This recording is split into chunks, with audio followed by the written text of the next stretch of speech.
Hi, this is RJ Tia, and today we have a very, very special, a renowned, experienced, and qualified infertility specialist, Dr. Mrinmay Dharmadhikari, with us in the studio. Hi, welcome to the show, Doctor. How are you? Hi. Thank you so much for having me here today. So, Dr. Mrinmay is the director, Silver Lining IVF and Endoscopy Center, Hadapsar, Pune. She also specializes in infertility and a member of Royal College Gynecologists. London. So, of course, great body of work. And coming back to the topic IVF, for which we have you in the studio.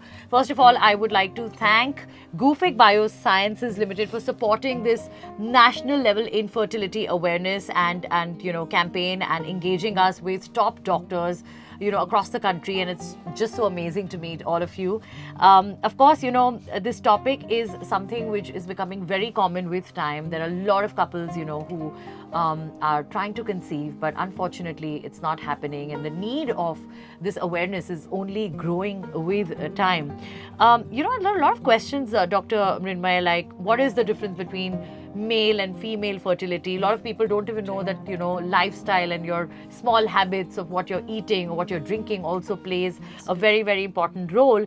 And yeah, there are so many more things that we need to discuss. So we're going to kind of dive into all these topics, and we're going to understand everything about infertility and IVF, of course, by this very, very renowned doctor, of course, who I've introduced very, very Thank you. royally. Thank you so much. Okay, so first question, Dr. Mrinmay, would be, what is infertility? Is it a disease? I've been asking this time and again.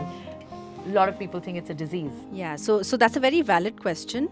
I would say infertility is not a disease. In fact, it's a condition, or rather a situation in which a couple who is trying to achieve a pregnancy for 12 months with regular unprotected intercourse have unfortunately not been able to do so. Yeah.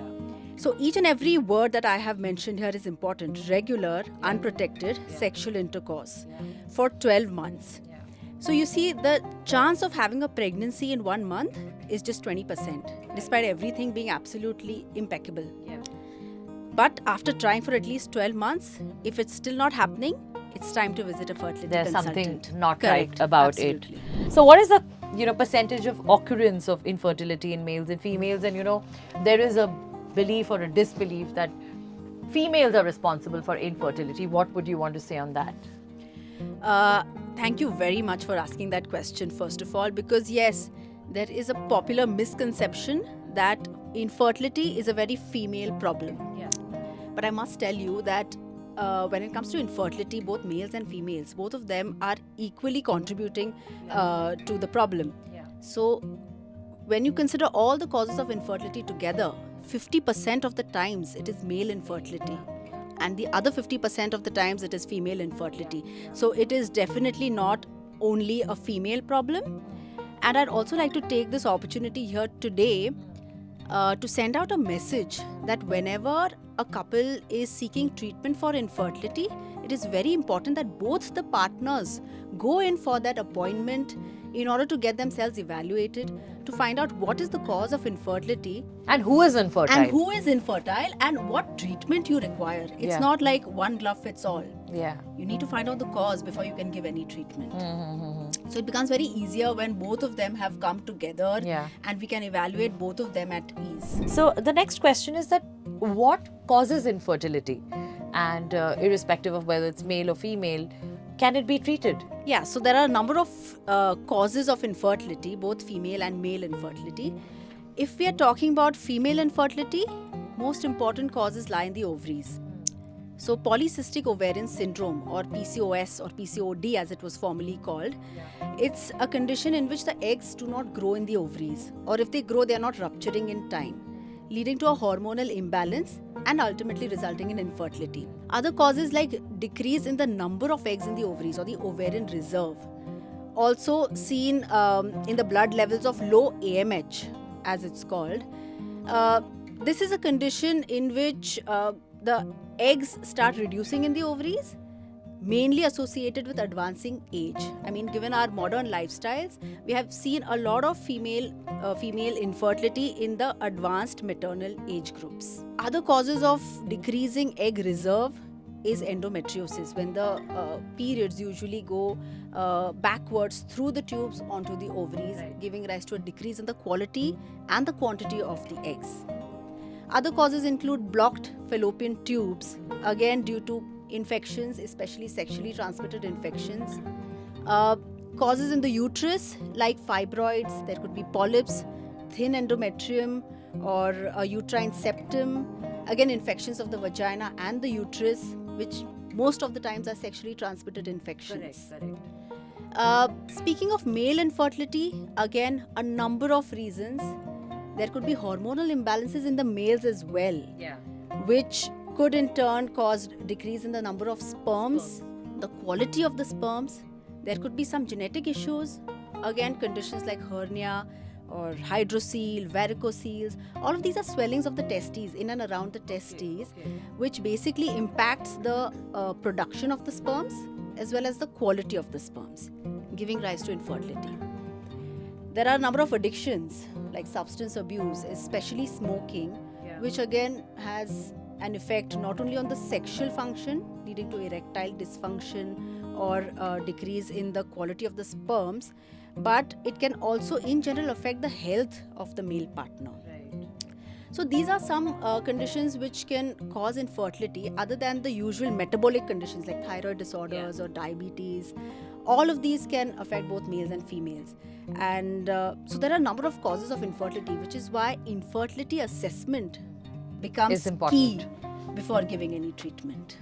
Wow. And, of course, I mean, this was very insightful, but is there a way to prevent infertility? Like, of course, you said, smoking and lifestyle plays an important part. But besides that, anything else that can be done to prevent? So when it comes to preventing infertility, having a good health is a reflection of having a good reproductive health. So yes, exercise plays a huge role when it comes to, see, you cannot reverse your age, but you can always stay young physically and mentally with exercise and a good diet. So at least 30 minutes of exercise, which includes weight training a day, every day, for at least 5 days a week, is going to help in the hormonal regulation, is going to help in improving the blood supply to the uterus, to the ovaries.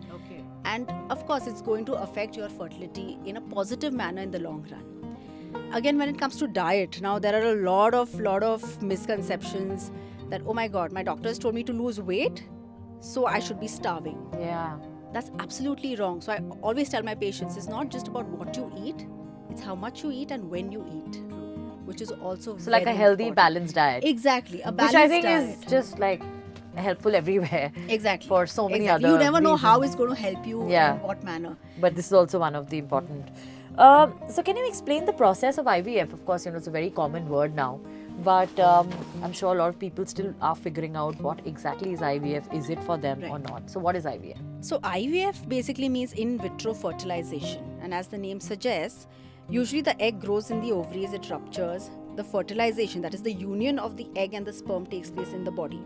What we do in IVF is we retrieve the eggs and we bring about this fertilization with the male partner's sperm outside of the body in the IVF lab. And once the embryos or the little babies are formed, we transfer it back into the womb or the uterus. So this is IVF in a nutshell, and it has proven a blessing for a lot of couples. Lot of couples. And yeah, I mean, having said that, what is the success rate? Because we've also heard that IVF does not work for everyone, and there are a lot of failed, IVFs that happen. So what is the success rate of IVF?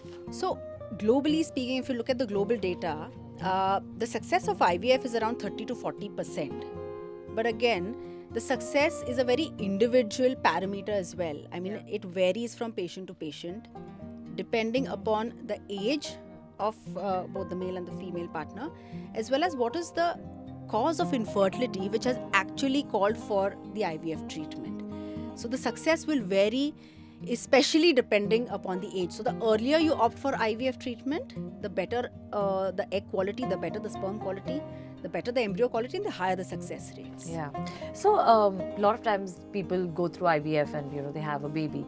Now post that, when they plan to have a second baby and they do not want to keep a lot of gap, does it happen naturally? or you have to go through IVF after you've had one IVF? Yeah, so that's a question which a lot of my patients also ask me. I mean, it's a very valid question that once an IVF, is it always an IVF? Yeah. So the answer to this is no. Ah. Okay. Again, it depends on what was the cause of your infertility previously. If it is a recurring cause, like for example, if there are no sperms at all in the semen sample, you might require another IVF. Yeah. But if the cause was maybe, the ovulation was not happening, or you were overweight, or the sugars were uncontrolled, and now all of that has been normalized, there have been instances in which after an IVF pregnancy, people have actually conceived on their own, and even accidentally at times. We were not expecting it, and now we're pregnant. Wow. Wow. Okay, That happens. great. That happens. So what is that important advice that you would like to give to all the newly married couples, who are seeking treatment, or somebody who's married for a while? What is the kind of advice you would want to give them? So, newly married couples, I would like to tell them that if they are planning for a pregnancy, of course, the earlier the better. Because at a younger age, you are going to have better eggs, better sperms, better egg quality, better embryos are going to be formed, and it's going to be a healthier pregnancy. But all said and done, in the time and age that we are living in today, we cannot really plan everything by the clock. Yeah. Or by our biological clock, Correct. especially for the women. Correct. We have careers. Yeah. We have some may not have Financial securities. issues, exactly. Yeah. Or some may not have even found the right partner True. after a certain age. But today I was interviewing somebody, like a content creator. She said, I found the right person, so I got married at 23. But it did not mean that I was ready to have a baby. Absolutely. And she's pregnant now after 10 years. absolutely. So it's like we didn't feel the need to have a baby, and now we didn't have a house or whatever. So we had Exactly. to wait for 10 years. Security, one of the major points to consider when you're actually planning for a pregnancy. So, but we do have options like fertility preservation now, like egg freezing and embryo freezing, which can help you to conserve or preserve your fertility in case you want to postpone your pregnancy after a few years, maybe when you are mentally and physically fit and in a state of becoming a mother. Correct. And on the other side, if you are planning for a pregnancy and it is not happening, for maybe 12 months you have tried and it's Not just not working out, the faster you seek treatment, the better it is, because infertility still has that stigma associated with it, and couples kind of fear approaching an infertility specialist for taking treatment, because sometimes they associate infertility with IVF, like, oh, we don't want to do IVF. But infertility treatment does not only mean IVF. Yeah. That is one of So if there is some other issue, it can be treated. Exactly. It's infertility, it's not Exactly. IVF. IVF is Exactly. one of the treatments Absolutely. that you can seek if nothing else is working. Correct. Great. Correct. So thank you so much, Dr. Mrinmay Dharmadhikari, with us here on the show today. That was indeed very insightful. I'm sure it's going to help a lot of couples out there who have been trying to have a baby, and I'm sure they've understood everything about infertility and IVF. Thank you so much for coming in the studio and Thank you speaking so to us. much. Thank you so much for having me.